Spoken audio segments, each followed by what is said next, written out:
da wata kissa. Wani abu ya faru a jihar Kano lokacin marigayi mai martaba sarkin Kano Dr. Ado Bayero, Allah ya ji kanshi ya gafarta masa ya masa rahama.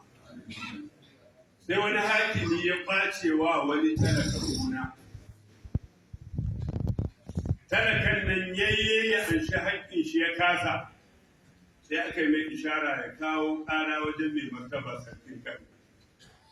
Allah ya ba shi sa'a kuma har ya kai ga gaban sarkin Kano ya yi bayani.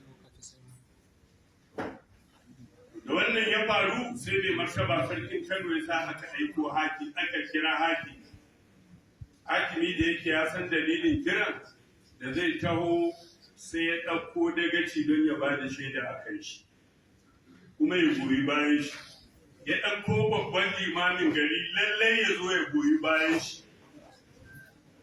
Da suka zo gaban mai martaba sarkin Zazzau a sarkin Kano a fada, da ya zo zai bayani bayan an gabatar da talaka ya gabatar da ƙarar shi. Bayan ya gabatar da ƙarar shi, sai mai martaba sarkin Kano ya waiwayi hakimi. Ta ji ƙarar da talakan nan yake yi kan gonar shi. Gaskiya ne gonar shi ce ka kwace? Ya ce Allah ya taimaki mai martaba sarki, gona ta ce. Sai aka koma wajen talaka, ka ji hakimi ya ce gonar shi ne, kana da shaida? Ya waiga ya ce ni Allah ne shaida ta. Da aka koma wajen hakimi, kana da shaida? Ya ce dagaci da liman shaidu ne akan gonar nan ta wace.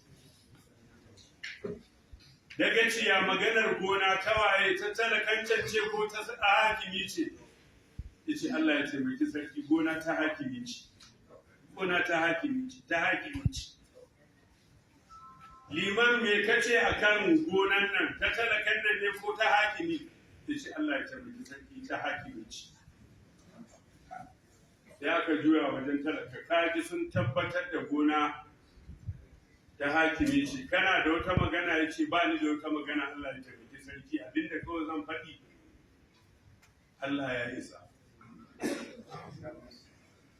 Sai martaba sarkin Kano ya dubi yanda talakawanmu na arewa suke girmama sarauta, tun daga mai unguwa zuwa dagaci zuwa hakimi, bare a ce mutum yana gaban sarkin Kano.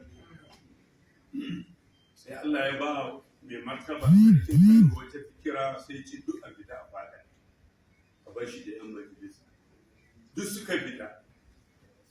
Can bayan lokaci sai ce a kira dagaci.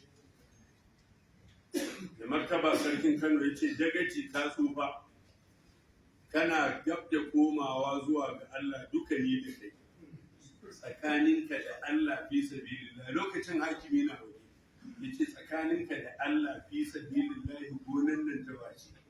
Ya ce Allah ya taimaki sarki, ta talakan nan ci. To me yasa ɗazu ka ce ta hakimi ce? Ya ce mun in na zo gaban ka ce ta talakan nan ci, zai ce daga sarki ya ce to ya koma waje. Shi ma liman aka kirawo shi, da aka yi zai tambaya, shi ma ya tabbatar da haka, cewa dagaci ya ce a hakimi ya ce in ya kuskure ya ce gonan nan ta talakan nan ce, to zai cire shi daga limanci. Da ya samu wannan, shi ma ya ce fita. Can aka ce su shigo gaba daya. Sai sarki ya sake tambayar dagaci, dagaci gona ta wace ce? Ya ce Allah ya taimaki sarki, ta talakancin ce. To ɗazu me yasa ka ce ta hakimi ce? Ya ce cewa in na zo gaban ka ni ce ta talakan nan ne, zai cire. Shi ma liman aka tambaye shi ya faɗi haka. Martaba sarkin Kano da ya kusata, ya anshi gonan mai gona ya maida masa daga gonar shi. Nan take kuma ya ce ya cire hakimi daga hakimta. Wannan talakan ya gona kuma sarki ya ce na naɗa ka kai ne hakimi.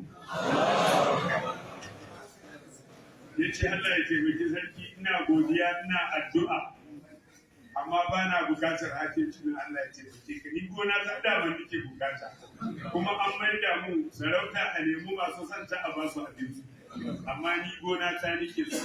Abinda nan nake so mu koya